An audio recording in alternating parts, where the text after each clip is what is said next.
ஓம் ஸ்ரீ சத்குரு சாய்நாதரின் திருவடிகள் போற்றி. Hi friends, இந்த நாள் உங்கள் அனைவருக்கும் மகிழ்ச்சி நிறைந்த நாளாக அமைந்திட இறைவனை வேண்டி வீடியோவுக்குள் அழைக்கிறேன்.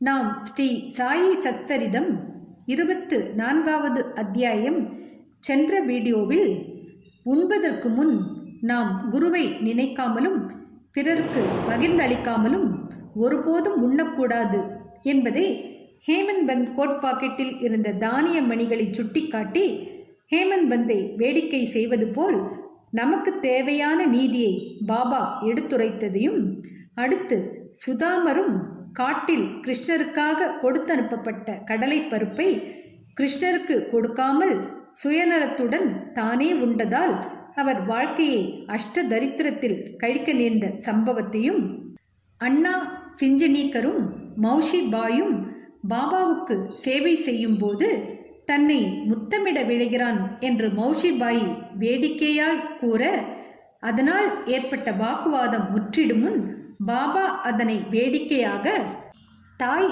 முத்தமிடப்படுவதில் உள்ள தீங்குதான் என்ன என்று கேட்டு இருவரையும் அமைதிப்படுத்தி அங்குள்ளவர்களை சிரிப்பில் ஆழ்த்தியதையும், மேலும் பக்தர்கள் தனக்கு சேவை செய்யும் போது அதில் பிறர் தலையிடுவதை பாபா விரும்பவில்லை என்பதை விபரீத வகையில் எடுத்து காட்டியதையும் கண்டோம்.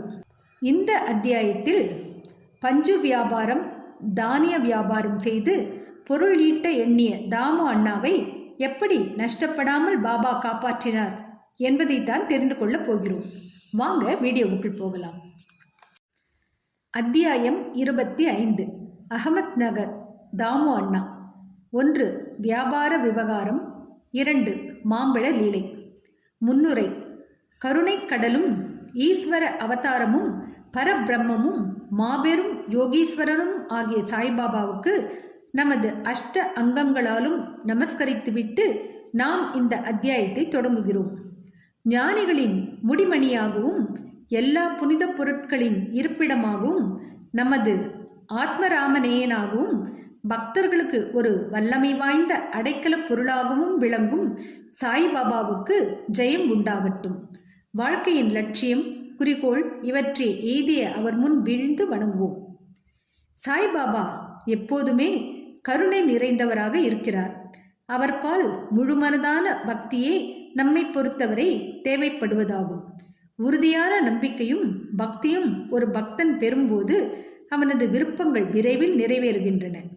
சாய்பாபாவின் வாழ்க்கையையும் லீலைகளையும் எழுத வேண்டும் என்ற ஆர்வம் ஹேமந்த் பந்தின் உள்ளத்தில் எழுந்தபோது அதை உடனே அவரை கொண்டு எழுதி முடிக்கச் செய்தார்.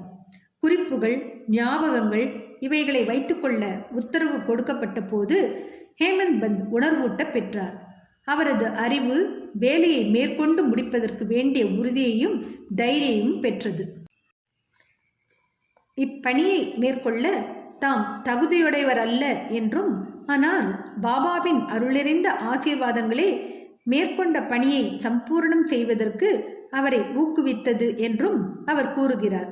எனவே சச்சரிதம் என்ற இக்கிணற்றிலிருந்து அல்லது நீர்த்தேக்கத்தினின்று அல்லது சோமகாந்த கல்லிலிருந்து சாய் லீலைகள் என்ற ரூபத்தில் அமிர்தம் ஊறி வருகிறது. படிப்போர் அதை மனதார பருகுகிறார்கள். சாய்பாபாவின் மீது எந்த ஒரு பக்தனுக்கு முழுமனதான பூரணமான பக்தி ஏற்படுகிறதோ அவனது கேடுகளும் அபாயங்களும் துடைக்கப்பட்டு அவனது நலம் பாபாவால் கவனிக்கப்படுகிறது. அகமத் நகரில் இருந்த பிற்பாடு புனேவில் தாமோதர் சாவ்லாராம் ராசனே காசார் என்ற தாமு அண்ணாவின் கதை மேற்கூறிய கருத்தின் விளக்கமாக கீழே தரப்படுகிறது. தாமு அண்ணா. அத்தியாயம் 6 ஷீரடியில் ராமநவமி திருவிழா சம்பந்தமாக இவரை பற்றி முன்னமே கூறப்பட்டிருப்பதை வாசகர்கள் கவனித்திருப்பார்கள். ஏறக்குறைய 1895 ராமநவமி உற்சவ கொண்டாட்டம் துவக்கப்பட்ட போது அவர் ஷீரடிக்கு சென்றார். அதிலிருந்து ஒவ்வொரு வருட விழாவின் போதும் அவர் அலங்கார கொடியையோ அல்லது பொம்மையுள்ள குச்சியையோ ஏற்பாடு செய்து வந்தார். அவ்விழாவுக்கு வரும் ஏழைகளுக்கும் பக்கிரிகளுக்கும் அன்னதானம் செய்தார். அவரது வியாபார ஊக பேரங்கள். 1. பஞ்சு. தாமு அண்ணாவும் பம்பாய் நண்பர் ஒருவரும் கூட்டாக பஞ்சு பேர வியாபாரம் செய்ய வேண்டும் என்றும் அது பல லட்சங்களை லாபமாக கொணரும் என்றும் எழுதியிருந்தார். ஸ்ரீ நரசிம்ம சுவாமியிடம் 1936 தாமு அண்ணா கொடுத்த வாக்குமூலத்தின்படி பம்பாய் விவகாரம் கூட்டாளி இல்லாமல் தரகர் ஒருவரிடம் இருந்து பெற்றதென்பதும் தாமு அண்ணா மட்டும் லாபம் பெறுவார் என்றும் கூறப்பட்டிருக்கிறது. வியாபாரம் நன்றாயிருக்கிறது என்றும் எவ்வித அபாயமும் இல்லை என்றும் வாய்ப்பு தவறவிடப்படக்கூடாது என்றும் தரகர் எழுதியிருந்தார். தாமு அண்ணா மனதில் ஊசலாடி கொண்டிருந்தார். இந்த விவகாரத்தில் உடனே முடிவெடுக்க அவரால் முடியவில்லை. இதை பற்றி அவர் சிந்தித்தார். அவர் பாபாவின் பக்தர். எல்லா தகவல்களையும் கொடுத்து அவர் ஷாமாவுக்கு ஒரு கடிதம் எழுதினார். இது குறித்து பாபாவை கேட்டு அவரது ஆலோசனையை எழுதும்படியும் வேண்டிக் கொண்டிருந்தார். அடுத்த நாள் கடிதம் ஷாமாவுக்கு கிடைத்தது. மத்தியானம் மசூதிக்கு வந்து அதை பாபாவின் முன் வைத்தார். ஷாமாவை விஷயம் என்னவென்று கேட்டு கடிதம் எதை பற்றியது என்று வினவினார். ஷாமா, சில விஷயங்கள் பற்றி அகமத் நகரைச் சேர்ந்த தாமு அண்ணா தங்களை கேட்க விரும்புகிறார். பாபா, அவன் என்ன எழுதுகிறான்? என்ன திட்டம் போடுகிறான்? கடவுள் கொடுத்ததை கொண்டு திருப்தி அடையாமல் ஆகாயத்தை பிடிக்க முயற்சி செய்வதாக தெரிகிறது. கடிதத்தை படி. ஷாமா, தாங்கள் இப்போது கூறியதைத்தான் இக்கடிதம் கூறுகிறது. ஓ தேவா, நீங்கள் இங்கே அமைதியாகவும் அடக்கமாகவும் அமர்ந்து கொண்டு பக்தர்களை குழம்பச் செய்து அவர்கள் அமைதியற்றி தவிக்கும் போது சிலரை கடிதம் மூலமாகவும் சிலரை நேரடியாகவும் இங்கு இழுக்கிறீர்கள். கடிதத்தில் அடங்கியுள்ள விஷயம் தங்களுக்கு தெரியும் என்றால் பின் என்னை ஏன் படிக்கும்படி சொல்லி வற்புறுத்துகிறீர்கள்? பாபா, ஓ ஷாமா, தயவு செய்து அதை படி. சந்தர்ப்பவசமாக நான் ஏதாவது பேசுவேன், அதை யார் நம்புவார்கள்? பின் ஷாமா அக்கடிதத்தை வாசித்தார். பாபா அதை கவனத்துடன் கேட்டு உணர்ச்சியுடன் கூறினார். சேட்டுக்கு, தாமு அண்ணாவுக்கு பைத்தியம் பிடித்து விட்டது. அவனது வீட்டில் எதுவும் தேவையிருக்கவில்லை. இப்போது அவனுக்கு இருப்பதை கொண்டு திருப்தி அடைந்து லட்சங்களை பற்றி கவலைப்படாமல் இருக்கும்படி பதில் எழுது. தாமு அண்ணா ஆவலுடன் காத்திருந்த பதிலை ஷாமா அனுப்பினார். அதை படித்துவிட்டு ₹1,00,000 லாபமாக பெறவிருந்த அவரின் ஆர்வமும் நம்பிக்கையும் தரைமட்டமாக்கப்பட்டதை அறிந்தார். பாபாவை கலந்தாலோசித்ததில் தாம் தவறு செய்து விட்டதாக கருதினார். ஆனால் பதிலில் ஷாமா பார்ப்பதற்கும் கேட்பதற்கும் அதிக வித்தியாசம் இருப்பதாகவும் அவரே ஷீரடிக்கு நேரடியாக வரவேண்டும் எனவும் பாபாவை காண வேண்டும் என்றும் குறிப்பிட்டிருந்ததால் தாமே ஷீரடிக்கு சென்று பாபாவை நேரடியாக இவ்விஷயத்தை பற்றி கேட்பதே சரியானது என்று நினைத்தார். எனவே அவர் ஷீரடிக்கு சென்று பாபாவை கண்டு வீழ்ந்து பணிந்து அவரது கால்களை பிடித்து விட்டு கொண்டு அமர்ந்திருந்தார். விவகாரத்தை பற்றி வெளிப்படையாக கேட்க அவருக்கு தைரியம் இல்லை. பாபாவுக்கு கொஞ்சம் பங்கு கொடுத்தால் நலமாயிருக்கும் என அவர் எண்ணினார். பாபா இந்த வியாபாரத்தில் தமக்கு உதவி செய்தால் அவருக்கு கொஞ்சம் பங்கையோ லாபத்தையோ அளிக்கலாம் என மனதில் நினைத்தார். தாமு அண்ணா தன் மனதில் ரகசியமாக சிந்தித்து கொண்டிருந்தார். ஆனால் பாபாவுக்கு எதுவுமே திரையிடப்பட்டிருக்கவில்லை. நடந்தது, நடப்பது, நடக்கப் போவது யாவும் அவருக்கு உள்ளங்கை நெல்லிக்கனி போல் தெளிவாக இருந்தது. குழந்தை இனிப்பை விரும்புகிறது. ஆனால் தாய் அதற்கு கசப்பான மாத்திரைகளை புகட்டுகிறாள். முன்னது அதன் தேக நிலைக்கு கேடு செய்கிறது, பின்னது நலப்படுத்துகிறது. சிசுவின் நலன் கருதியே தாய் கசப்பான மாத்திரையை அதற்கு சமாதானம் செய்து புகட்டுகிறாள். அன்பான தாயான பாபாவும் பக்தர்களின் நிகழ்கால எதிர்கால நன்மைகளை அறிந்தவரானதால் தாமு அண்ணாவின் மனதில் இருப்பதை அறிந்து, பாபு, அம்மாதிரியான உலக விவகாரத்தில் எல்லாம் லாபப்பங்கு நான் சிக்கிக்கொள்ள விரும்பவில்லை என்றார். பாபாவின் சம்மதமின்மையை அறிந்த தாமு அண்ணா அந்த எண்ணத்தை கைவிட்டார். 2. தானிய வியாபாரம். பின் அவர் தானியம், அரிசி, கோதுமை, பலசரக்கு சாமான்கள் இவைகளில் வியாபாரம் செய்யலாம் என நினைத்தார். பாபா அவரின் இந்த எண்ணத்தையும் படித்து, ரூபாய்க்கு 5 சேர் என வாங்கி 7 சேர் என விற்பாய் என கூறினார். எனவே இந்த வியாபாரமும் கைவிடப்பட்டது. தானிய விலையேற்றம் சில நாள் வரை இருந்தது. பாபாவின் தீர்க்க தரிசனம் பொய்யாகிவிடும் போல் தோன்றியது. ஆனால் ஓரிரண்டு மாதங்களில் எங்கும் ஏராளமான மழை பெய்து விலைகள் எல்லாம் திடீரென இறங்கி போய்விட்டன. எனவே தானியத்தை சேர்த்து வைத்தவர்கள் எல்லாம் நஷ்டம் அடைந்தனர். இவ்விதியிலிருந்து தாமு அண்ணா காப்பாற்றப்பட்டார். மற்றொரு வியாபாரியுடன் தரகர் நடத்திய பஞ்சு வியாபாரமும் பயங்கரமான நஷ்டம் அடைந்ததென கூற தேவையில்லை. பஞ்சு தானியம் என்ற இரண்டு வியாபாரங்களிலும் உள்ள பலத்த நஷ்டத்தில் இருந்து தன்னை காப்பாற்றியதை கண்ட தாமு அண்ணாவின் நம்பிக்கை பலமடைந்து பாபாவின் உண்மை பக்தராக இன்று வரை கூட இருந்து வருகிறார். ஆம்ரலீலா மாம்பழ அற்புதம். ஒருமுறை 300 நல்ல மாம்பழங்கள் கொண்ட ஒரு பார்சல் ஷீரடிக்கு வந்தது. அது கோவாவில் இருந்து ராலே என்ற மம்லதாரால் பாபாவுக்கு ஷாமாவின் பேரில் அனுப்பப்பட்டு இருந்தது. அது திறக்கப்பட்டதும் எல்லா மாம்பழங்களும் நன்றாக இருந்தன. அவைகளில் 4 மட்டும் தமது கோலம்பாவில் வைத்துக்கொண்டு மீதியை ஷாமாவிடம் ஒப்படைத்தார். இந்த 4 பழமும் தாமு அண்ணாவுக்கு, அவைகள் இங்கேயே இருக்கட்டும் என்றார் பாபா. இந்த தாமு அண்ணாவுக்கு 3 மனைவிகள். முன்னரே சொல்லப்பட்ட அவருடைய வாக்குமூலத்தின்படி அவருக்கு 3 அல்ல 2 மனைவியைத்தாம். அவருக்கு குழந்தை இல்லை. பல ஜோசியர்களை கலந்தும் தாமே ஜோதிடத்தை ஓரளவு கற்றும் ஒரு பாப கிரகம் தன் ஜாதகத்தில் புத்திரஸ்தானத்தில் இருப்பதால் தனக்கு குழந்தை பிறக்க வாய்ப்பில்லை என அறிந்து கொண்டார். ஆனால் பாபாவிடம் அவருக்கு பெரும் நம்பிக்கை உண்டு. மாம்பழம் வந்து சேர்ந்த 2 மணி நேரத்திற்கு பின்னர் பாபாவை வணங்க அவர் ஷீரடி சென்றபோது மற்றவர்கள் எல்லாம் அந்த மாம்பழத்துக்காக ஏங்கினார்கள். ஆயினும் அவை தாம்யாவினுடையதே, யாரை சேர வேண்டுமோ அவர் அதை உண்டு மறிக்க வேண்டும் என பாபா கூறினார். இவ்வார்த்தைகளில் முதலில் தாமு அண்ணா கேட்டபோது அதிர்ச்சி அடைந்தார். ஆனால் மஹல்சாபதி அவைகளை விளக்கினார். சாவு என்பது தான் என்ற அகங்கார சாவு ஆகும். அது பாபாவின் திருவடிகள் அருகில் நிகழ்வது ஓர் ஆசையே ஆகும்.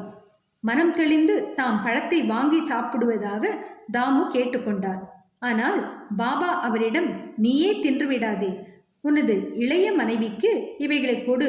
இந்த ஆம்ரலீலா மாம்பழ அற்புதம் அவளுக்கு 4 மகன்களையும் 4 மகள்களையும் கொடுக்கும். காலப்போக்கில் பாபாவின் மொழிகளே உண்மையாயின, ஜோஷியர்களுடையது அல்ல என்றும் அறியப்பட்டது.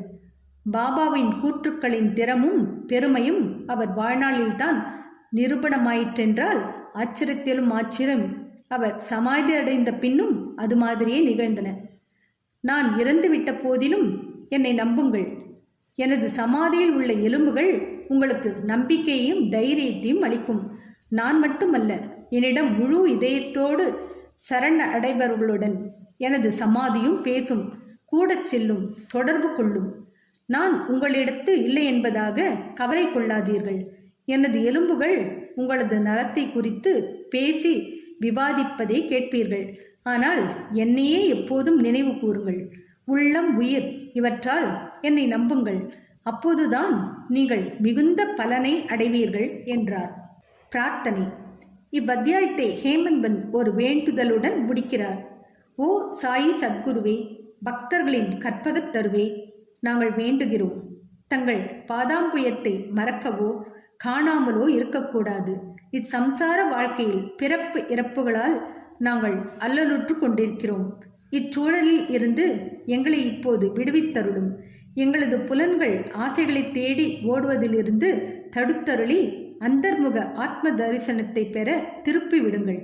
புலன்களும் மனதும் இப்படி வெளியில் ஓடித்திரியும் இயல்பை தடுக்காவிடில் தடை செய்யப்படாதவரை தன்னை உணரும் நல்வாய்ப்பே கிடையாது. மகனோ மனைவியோ நண்பனோ இறுதியில் நமக்கு உதவுவது கிடையாது. தாங்கள் மட்டுமே எங்களுக்கு முக்தியையும் மகிழ்ச்சியையும் அளிப்பீர்கள். எங்களது விவாத பண்பையும் மற்ற பல கெடுதலான விஷயங்களையும் அறவே அழித்து விடுங்கள். தங்களது நாமத்தை உச்சரிப்பதில் எங்களது நாவுக்கு ஒரு பேராவல் ஏற்படட்டும். எங்களது நல்ல கெட்ட எண்ணங்களையெல்லாம் துரத்திவிட்டு எங்களது வீடு, உடல் இவைகளை பற்றிய உணர்வை மறக்கச் செய்து எங்களது தான் என்ற அகங்காரத்தை அழித்து விடுங்கள். எப்போதும் தங்கள் நாமத்தை நினைவு கூர்ந்து மற்ற எல்லாவற்றையும் மறந்துவிடச் செய்யுங்கள். எங்களது மனச்சலனங்களை அடக்கி அமைதி, சாந்தம் இவைகளை எங்களுக்கு அருளுங்கள். தாங்கள் எங்களை சற்றே அரவணைத்தால் எங்கள் அறியாமை இருள் மறைந்து உங்கள் விளைபெற்ற மகிழ்வுடன் வாழ்வோம். தங்களது நல் அருளினாலும் எங்களது முந்தைய நல் வினைகளாலும் தங்களது லீலாமிருதத்தை பருகச் செய்து ஆழ்ந்த துயிலிலிருந்து எங்களை எழுப்பி விட்டீர்கள். குறிப்பு: முன்னரே குறிக்கப்பட்ட தாமு அண்ணாவின் வாக்கு மூலத்திலிருந்து கீழ்கண்ட பகுதி கவனத்திற்குரியது. ஒருமுறை நான் அவர் திருவடியருகில் மற்றவர்களுடன் அமர்ந்திருக்கும் போது எனது மனதில் 2 கேள்விகள் எழுந்தன. பாபா அவ்விரண்டிற்கும் விடையளித்தார். 1. சாய்பாபாவை சுற்றி இவ்வளவு பேர் கூடுகிறார்களே, இவர்கள் அனைவரும் அவரிடம் இருந்து பலன் பெறுகிறார்களா? இதற்கு அவர் தம் வாய்மொழியிலேயே பதில் இருந்தார். பூத்திருக்கும் போது அம்மரத்தை பார். எல்லா பூக்களுமே கனியாகிவிட்டால் அது எத்தகைய அற்புதமான அறுவடையாகும். ஆனால் அவ்வாறு ஆகிறதா? பெரும்பாலானவை மலர்களாகவோ கனியாத காய்களாகவோ காற்று ஆகியவற்றால் விழுந்து விடுகின்றன. மிகச் சிலவே மிஞ்சுகின்றன. 2வது கேள்வி என்னை பற்றியதாகும். பாபா இறக்க நேரிட்டால் எத்தகைய நம்பிக்கையற்ற நிலையில் நான் நிலைகுலைவேன்? அப்போது நான் எங்கனம் வாழ்வேன்? இதற்கு பாபா நான் அவரை நினைக்கும் போதெல்லாம் எப்போதும் எங்கும் என்னுடன் இருப்பதாக பதில் கூறினார். இந்த வாக்குறுதியை அவர் 1918ஆம் ஆண்டுக்கு முன்னரும் அதற்கு பின்னரும் காப்பாற்றி கொண்டிருக்கிறார். அவர் இன்னும் என்னுடன் இருக்கிறார், இன்னும் எனக்கு வழிகாட்டுகிறார். இது 1910-11 எனது சகோதரர்கள் என்னை விட்டு பாகம் பிரிந்து போனது, எனது சகோதரி இறந்தது, ஒரு திருட்டால் போலீஸ் விசாரணை நடந்தது ஆகியவற்றால் நான் மிகவும் மனமுடைந்து இருந்தேன். எனது சகோதரியின் இறப்பால் வாழ்வில் ஈடுபாடற்று குதூகலமற்று சோர்ந்து போயிருந்த சமயம் பாபாவிடம் நான் சென்றபோது தமது உபதேசத்தால் என்னை அவர் சாந்தமாக்கினார். அப்பா குல்கர்னியின் வீட்டில் ஒரு பூரன் போலி சாப்பிடச் செய்து சந்தனம் பூசச் செய்தார். எனது வீட்டில் ஒரு திருட்டு நடந்தது. எனது 30 வருட நண்பன் என் மனைவியின் நகைப்பெட்டியை அதனுள் இருந்த ஒரு புனித மூக்கு வளையத்துடன் திருடிவிட்டான். பாபாவின் புகைப்படத்தின் முன் நான் அழுதேன். மறுநாள் அப்பெட்டியுடன் அவன் திரும்பி வந்து மன்னிக்க வேண்டினான். ஸ்ரீ சாயியை பணிக. அனைவருக்கும் சாந்தி நிலவட்டும். அடுத்த வீடியோவில் பக்த பந்த், ஹரிச்சந்திர பிதலே, கோபால் ஆம்டேகர் ஆகியோரின் கதைகளை பற்றி தான் தெரிந்து கொள்ளப் போகிறோம். என்ன ஃப்ரெண்ட்ஸ், இந்த வீடியோ பிடிச்சிருந்தா லைக் பண்ணுங்கள், ஷேர் பண்ணுங்கள், சேனலை சப்ஸ்கிரைப் பண்ணுங்கள். எனக்கு இதுவரை சப்ஸ்கிரைப் பண்ணியுள்ள அனைவருக்கும் என்னுடைய மனமார்ந்த நன்றிகள். மீண்டும் அடுத்த வீடியோவில் சந்திக்கும் வரை உங்கள் அனைவருக்கும் நன்றி கூறி விடைபெறுகிறேன். வணக்கம்.